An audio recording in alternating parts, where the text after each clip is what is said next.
if you don't succeed with the board, you will have no way to prove your success. You'll have no way to, to show through their numbers why things are working. And then, you'll basically fail. Welcome to Real Creative Leadership, a place where creative leaders can find insights and practical guidance on the day-to-day job of being a creative leader. We focus on real issues, topics, and insights of creativity in the business world. Join me as we explore the best strategies for developing your team, getting others to embrace your vision, and generating amazing experiences. This webinar series is produced by the Stoke Group. I'm your host, Adam Morgan, Adobe Executive Creative Director and author of Sorry Spock, Emotions Drive Business. And this is Real Creative Leadership.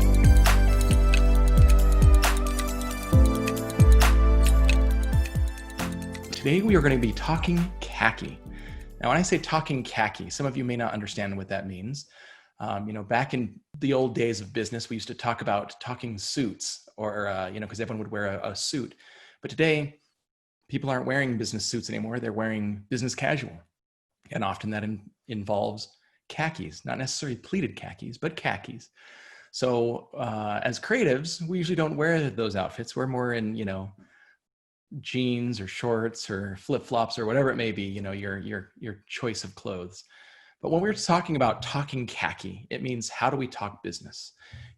As you grow in creative leadership, it's no longer just about creative skills. It's not just about, how well you design or write or whatever it may be. But as a leader, you have to learn all the different skills in business.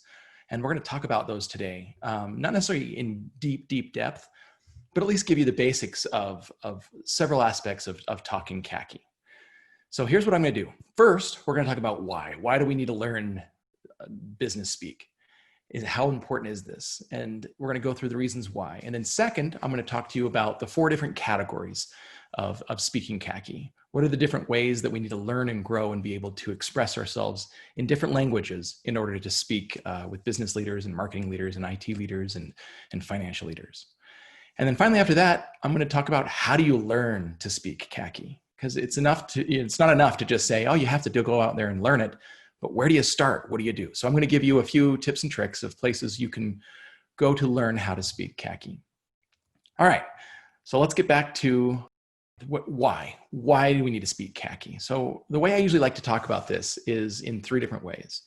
As you become a creative leader, it's no longer, most of us think of, as we step into leadership roles, it's all about managing down, right? It's about managing our team. But there are 3 different ways. You have to manage down, you have to manage sideways, and you have to manage up. And speaking khaki is really, really important in terms of both managing sideways and up, but it still is important for managing down. And here's why. So for managing down, it's really, really important for you to create that right environment for your team, right? You have to translate all of the stuff that comes from the top or sideways. You have to translate that into real goals, turn all of that business stuff and be able to speak it back to your team and say, here's why you're creating this experience, or here's why you're making this content because of these goals. And then, so that's speaking down.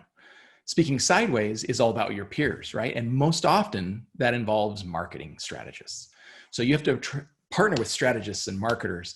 And the only way to compromise and grow and build the right team is to be on the same side as them. And to get on the same side, you have to be able to speak their language. You have to understand what their goals are, what they're trying to get, what they're trying to do, in order for you to say, okay, here's how creativity is going to help that. Here's how we're going to partner with you and become strategic partners and build great creative experiences that align to all of your marketing goals.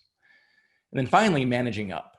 So why do we need to do this? Because if you have to get approvals from the board, you have to understand what their business needs are. You have to make sure that your creativity and your vision aligns with their business strategy.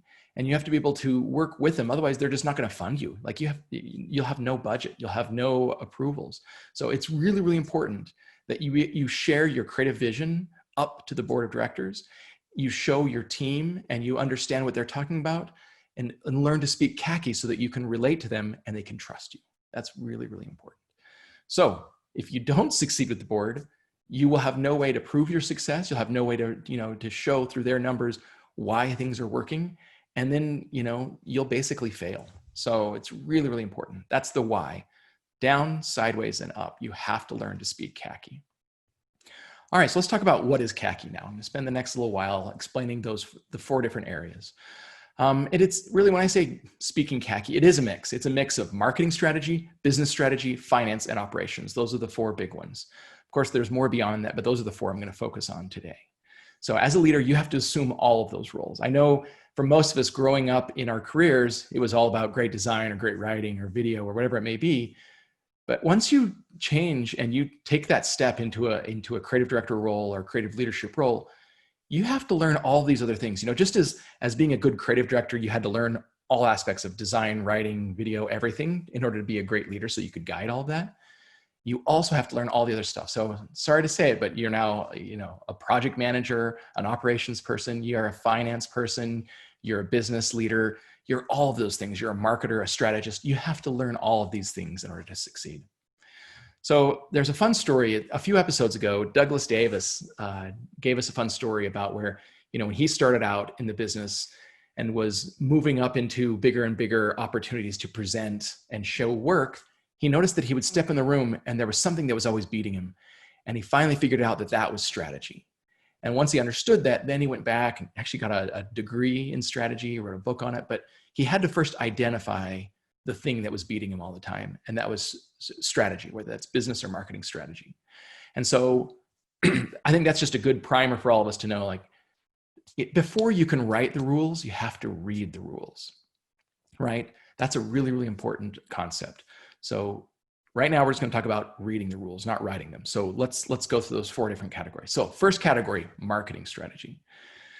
And I'm just going to go through, things that I've learned are just big categories. I hope that you find some nugget in all of this. But the point is for me just to highlight, a few processes, strategies, books, concepts. I'm not going to dig in deep on any one concept, but I'm just going to go through a whole bunch of them. And then later on, as you listen to this, just pick out the few that you think, oh, I could learn a little bit more about that, or I need to brush up on that. And I think that's the point of this session, is just to get through the breadth of all these different things. So marketing, if you're learning to speak marketing, and it's the world of data and metrics and strategies and planning, start out, early on, it was the 4 Ps: product, promotion, place, and price. And, all marketers had to figure out, how do I understand those different things? How do I know how to, to market a product? How do I promote the product? Where's the right place, the channels, the right places to reach my audience? And then how do I price it all out? But I think that was more of that's still valid. It's totally valid. But there's the new model. And if any of you have ever heard of the IMC process, so it's the integrated marketing communications process. And it was started by, there's a great book if you want to read, the IMC, The Next Generation, by Heidi and Don Schultz. And they walk through all the steps in today's modern marketing flow. And that's really about identifying your customers from behavioral data. So you really have to understand your data programs, how you ingest data, where you get it from, not just, web data or maybe it's on-site data, but behavioral data. What are your customers doing and why? And you could get that through a variety of methods. Next, after you've got the data and you know who your customer is, it's financial value. You have to determine, okay, as I've segmented my groups into different audiences, which one has the most value? Which one is my key audience that I need to go after? Because you can't, boil the ocean. So it's finding and determining financial value. Next, once I have those models in place, I need to create and deliver content to them. I need to create content that has value, and I need to create content that will show up on the channels that my audience frequents, or, ways to find my audience and deliver that content. And once you've done that and delivered it all, now you have to estimate ROI. So there are a lot of formulas out there from MROI to ROI to, however you like to figure out your funnel, and figure out the metrics that are going to show success for delivering content to that audience. And then finally, how do you evaluate budgets and plans and optimize? I mean, that's a really critical step in the IMC process of now going back and saying, do I need more, less money? Where do I put the money? What are my plans? What is, all of that stuff. In fact, that leads to the next step. As I've worked with a lot of strategists, it's not just, one goal. It's really like a whole marketing plan. Starting at the top, what are the plans? What are the big goals and goals that I'm going after? From there, what are my strategies, my tactics, and then the hopeful outcomes? And those documents are huge, and there are a lot of steps involved with it, and research and really figuring it out. And you can get all of that from that IMC process, but you need to put together a big marketing plan. So as a creative leader, do you understand the marketing plan of your peers? Do you understand all of their goals and tactics? A lot of times in selling creative work, for me, it's always been great to say, okay, I know what those goals and tactics are, and then I'm going to relate those over to creative execution and show how that creativity is going to help with those tactics and plans and strategies. Another thing in marketing, speaking marketing, is understanding your customer journey. Do you know, not just identifying the customer in the beginning, but what are the paths that they take? What are the, all the channels they frequent? What are the ways that they're going to go from, discover content through evaluate and purchase and then post-purchase content? What is that journey? And no two journeys are alike. And so it's like, what's unique to your company? What do your strategist partners use as their framework to say, okay, here are the gaps. Here's the content we need to create. And we need to make sure we create the right content for that entire journey from the beginning to end. All right, so that was just a taste of marketing strategies. When you're speaking khaki with marketers, those are the types of things you need to understand. And if you can't strategize and you can't show market value, then you just become a set of hands to them. You have to be able to speak that language, understand it, and be able to talk to it so that you can be on the same page as them and be peers. This is peer speak, right? Talking khaki to your peers. And so no one wants to just be, a cost center. No one, creatives don't like being a set of hands. And so the way you graduate and move your team away from that is understanding all of this and then being able to speak to it and show value and show how you're partnering on all of that. In fact, we have a whole separate session on how do you transform your team. We just launched it a few weeks ago. How do you transform your team from a ticket taker team to a strategic partner? And a lot of it has to do with speaking khaki to your peers. All right, next, business strategy. So now this is speaking khaki up. Some of the things that have helped me understand business strategy. It started first, there's an awesome book called The Discipline of Market Leaders by Tracy and Wiersma. So this is a book that, it's several years old, but it's been around for a while, but it's still the golden standard. Meaning in their book, they talk about there are only 3 different types of business strategy. When you boil it all down to the basics, right? There are hundreds of different business strategy plans, but they put them in these 3 categories. And that's operational excellence, number 1, meaning it's all about, making your supply chain and your delivery chain super optimized. And it's not about anything more than just price. Like you're going to make it super efficient and fast. Things like, I guess we could argue what fits in operational excellence, but like a Walmart, where it's like, they're not trying to become a brand that's all about, lifestyle or something else. It's just saying, we're going to give you all the stuff you need at a great price. The second category is customer intimacy. And that's really a lot of brands fall in this category that are very custom brands that are trying to build a great relationship with the customer, like a very custom bike shop, their customer intimacy.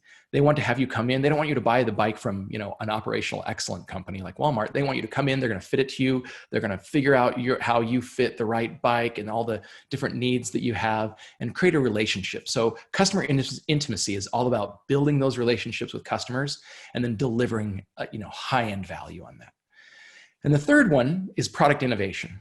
Product innovation, a lot of tech companies fall into this category where it's all about, we go out and do research and get engineers and really smart people to create things that are just super innovative and super awesome so that you'll just come and want to use those tools or those products, period. Like my company, Adobe, is a product innovation company. So anyhow, those are the 3 basic 3 business strategies. Beyond that, there are other things that are really important to understand, starting with brand positioning and pivoting.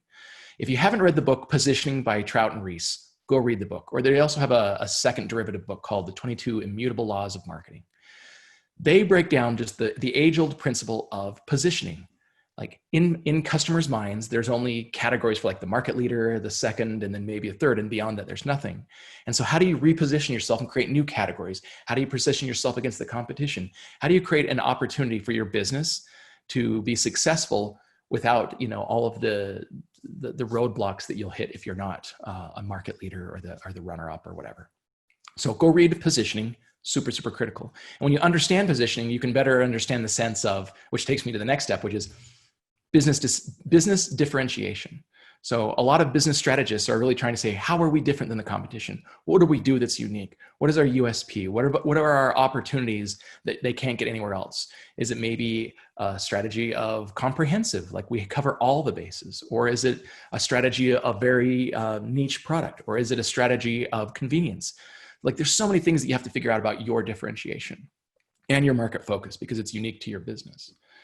Another thing that's really important to learn, what is the leadership DNA of your board?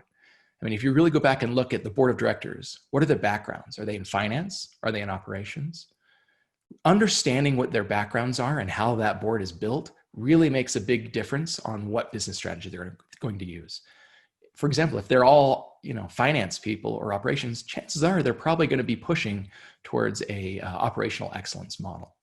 And you can see this, as you look and understand those things at play and you look at companies like, oh, okay, Gap used to be customer intimacy and then it was purchased by Old Navy, which is an operational excellent model.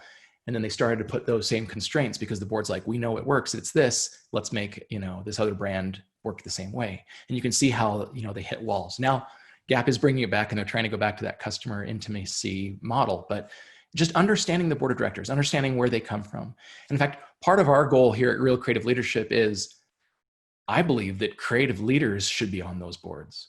I mean, if you have a brand that's either customer intimacy or product innovation, then creativity will play a huge role in your business strategy. And so all of us need to understand that and learn that and be able to use those tools so we can show the value to the board and other leaders so they can see why creativity needs to be on the board. Now, there's been a lot of great work over the years to help get us a seat at the table. When I say the table, leadership table, but not necessarily the board table. There's still a lot of work. In fact, I have another session coming up in the future that's all about creative careers and what do you do beyond the role of creative director and how do you move past that?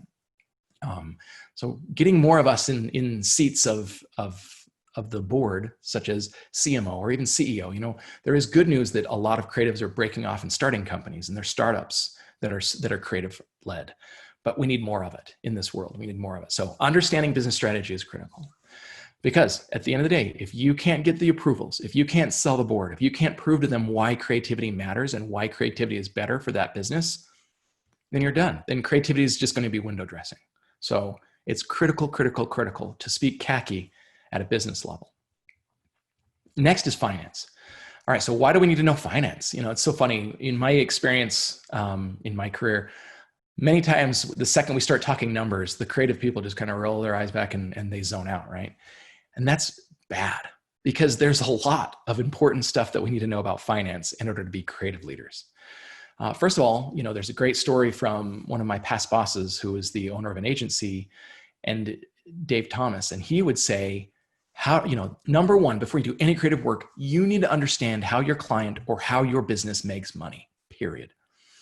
If you don't understand how your company makes money, you're not going to be able to create a creative vision that delivers success, that helps drive more success for business success through creativity. So you have to know how it makes money.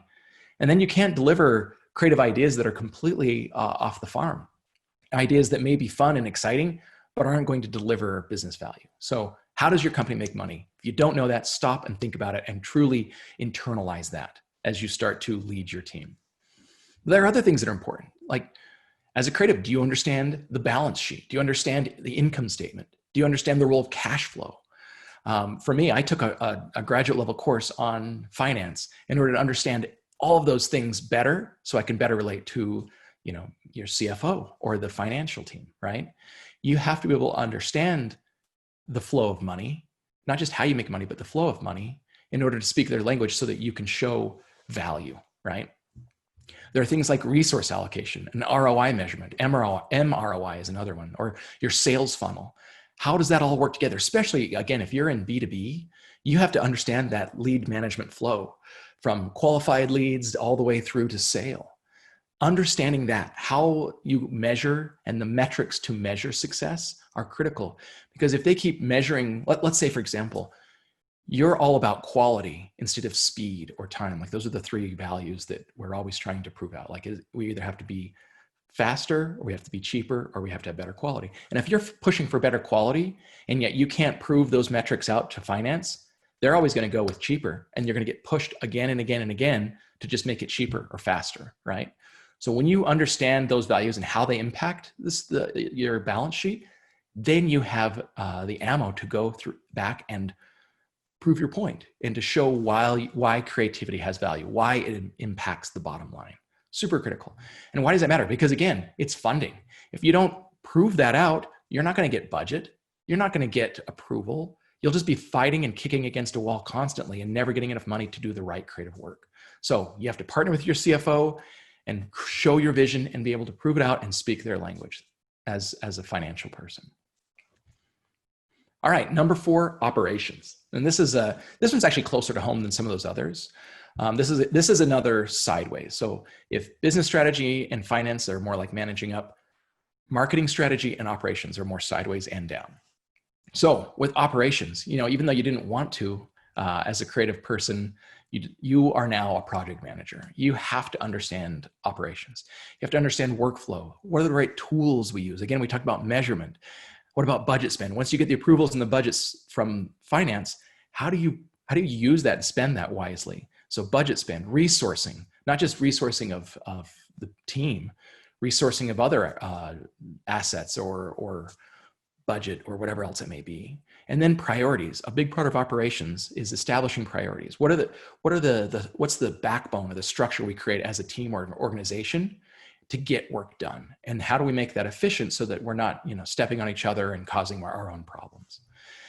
Some of those things that are good for you to know, like how well do we understand project management platforms or the tools? There could be simple ones like Basecamp or Monday, or ones that are a little more in depth like Jira or Workfront. You may come, if you're trying to work with your web team, what tools are they using? If you're trying to work with your marketing team, how are they putting in requests? How are all those things coming together to create an environment and a workflow that works for everyone and is clear and labeled and works well? Because if not, if all of that operational stuff doesn't work, then you're just going to be stuck. You're going to hit the walls. And when you're dealing with things like content velocity, where your team has to create, hundreds and hundreds and hundreds of different assets to fit on all these channels and different shapes and sizes, like you're going to be hosed unless you can get that all working in a good flow. All right, so those are the 4 categories: marketing strategy, business strategy, finance, and operations. Those are the 4 areas you need to learn to speak khaki, as we put it. And then now the big question as we're wrapping this up is how? How do you learn all this stuff? I don't know if I have the perfect answer, but I'm going to give you 4 categories or ways that I've learned to speak khaki a little bit better. First step is exposure. Just like Douglas Davis in the beginning, you've got to find the meetings, you've got to find the right places where you can listen and you can focus and understand what are all these things. Don't hide in your cave, don't just stick with creative stuff. Get invited to a meeting where they're going to talk about the sales numbers and the sales funnel. Just listen, just get exposure. You'll hear so many acronyms and you'll be like, whoa, where do I even go? How do I even understand all of these? But at least go there and get exposure. If you can't get exposure in that meeting, go talk to different leaders in your company and just sit down and say, hey, tell me, how do I do this? And that leads us to the second way you can learn all is mentoring. Go get a mentor, get someone who's in finance, someone who's a leader, whether it's your company or another company or a friend or, an acquaintance, whatever it may be. Part of being a good leader is building your personal board of directors. And so you need to have people on your personal board of directors that have expertise in those areas, in finance, in leadership, in business strategy, in marketing strategy. Surround yourself with the right people and talk to them. Set up a separate one-on-one and just ask questions and have them explain some things to you. I guarantee a 10-minute session with them will teach you so much that you wouldn't get normally exposed to in a day-to-day setting in your role. So take advantage of that. All right, number 3, there are classes, online learning. There are so many ways out there for you to learn. Higher education, example, is a good step. I went back, even though I had a great successful career in creativity as a creative director. I went back and got a master's degree in integrated marketing strategy. And I know it's not going to necessarily impact my role. Like I'm not going to become necessarily a marketer, strategist, whatever. I don't know, maybe. But it certainly helped me completely understand the lay of the land and be able to speak khaki with all my partners and leaders. And it's not like they suddenly go, oh, well, that person knows how to speak khaki. I totally get it. It blends in. It just feels like oh, you get them, you understand them, and you build trust so much faster. So higher education, a great way. Online, I mean, think of how many different platforms there are out there, from Lynda to LinkedIn Learning. Like, there's so many ways that you can just, instead of spending an afternoon watching another sitcom, sit down and just watch a video on marketing strategy. Watch a video on how to figure out MROI, right? Some of those things may seem terrible and lame, but they will help you. They will help you as a creative leader. I guarantee it. Beyond that, podcasts, like just you listening right now to Real Creative Leadership is phenomenal. And I'm trying to bring you exposure, right, to new ideas. That's another thing. Listen to your favorite podcasts. Get out there and watch, webinars. Sign up for a webinar that just seems weird, or go to an event. There's so many events like Adobe. We have Adobe Summit in the spring and Adobe Max in the fall. Max is where you're going to get all of the stuff about creativity, right? Where you're going to learn everything from Photoshop to video editing to whatever. But maybe 1 year try Adobe Summit. That's all about marketing and marketing strategy and learning, sales funnels, tactics, and how do I use different products to manage my, all of my marketing assets, or blah, blah, blah, like all of that. So try something. Go to a different class when you're at one of those events. Webinars are another great thing. Like, just get on LinkedIn and you will see posts constantly about webinars. I'm doing them all the time too. That's just the way to learn and get exposure and understand more stuff. And then finally, the fourth category, books. As you can tell, I love books. There are a lot of books. My saying is, if you want to lead, you have to read. And there are so many books. I mentioned just a few here, from business strategy to marketing strategy. I send out a book list at the end of every year of a whole bunch of cool books that I've read or have been exposed to. So start reading. I actually watched a cool TED Talk just last night that was all about, if you want to make a big change, just try incremental little teeny steps. Maybe it's just saying, I'm going to read one chapter or one paragraph. Just start with one paragraph. I'm going to read one paragraph of a marketing book or a business strategy book or something every night and just see what happens. So start there. That's a great way to start. So books. Love it. All right. Well, thank you. That's all I had for today, is at least just getting our feet wet, talking about all the different ways we can speak khaki. And next episode, we're actually going to invite a special guest, and we're going to talk khaki with the CMO of Blue Jeans. See what we did there? Get it? We're going to speak khaki with Blue Jeans. So John Knightley, he's the CMO of Blue Jeans, and that's a company that's all about communication. And he and I are going to talk about his personal experience, the ways that he has learned to speak with creative people. What are the things that he looks for in terms of what you need to learn so that you can speak with him in order to find success? So taking everything we just talked about today and putting in a real world example of how do you speak khaki with your business partners. Super awesome.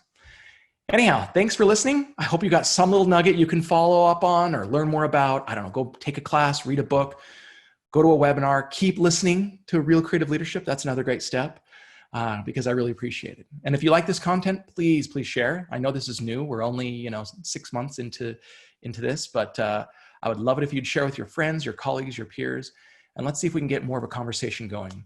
In fact, we just recently launched the YouTube version of this, so you can watch. I know you can listen to these on your favorite podcast, A Real Creative Leadership, but now there's a channel on YouTube.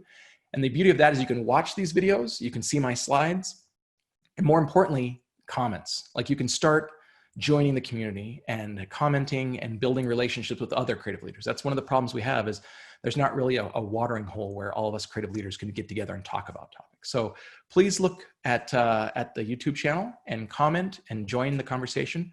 Or even better, go to realcreativeleadership.com. That's another way you can find us.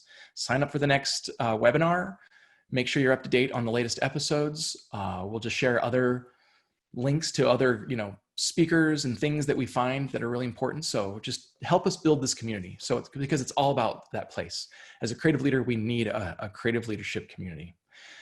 And we have a long way to go. I mean, as I was talking about earlier, look at the DNA of the boards of companies. Do we have enough creative leaders on the boards? Are creative leaders just plateauing out at creative director? Are we moving on to CMO or moving on to CEO? There are a lot of ways that we as creative leaders can help grow this movement. And so let's keep working together. We have a lot to learn and a lot to do in order to make that a reality. Ways you can find us, again, realcreativeleadership.com. You can find me at adamwmorgan.com, where you can learn about speaking engagements, articles that I write, my book, all about proving the value of creativity, all that great stuff. or go to Stoke, their website, and you can connect with them. But those are the two ways that you can find either Stoke or me. Thanks again for listening on this session about talking khaki. Again, tune into the next one when we talk khaki with Blue Jeans CMO, John Knightley. Thanks for listening, and we'll see you next time. Thanks for listening to Real Creative Leadership. I'm your host, Adam Morgan, and this series was brought to you by the Stoke Group. For the most effective marketing, use both sides of your brain to align your strategy, creative execution, and analysis. Connect with the Stoke Group for help designing each step of your marketing plan and creating a coherent vision. Visit thestokegroup.com to learn more.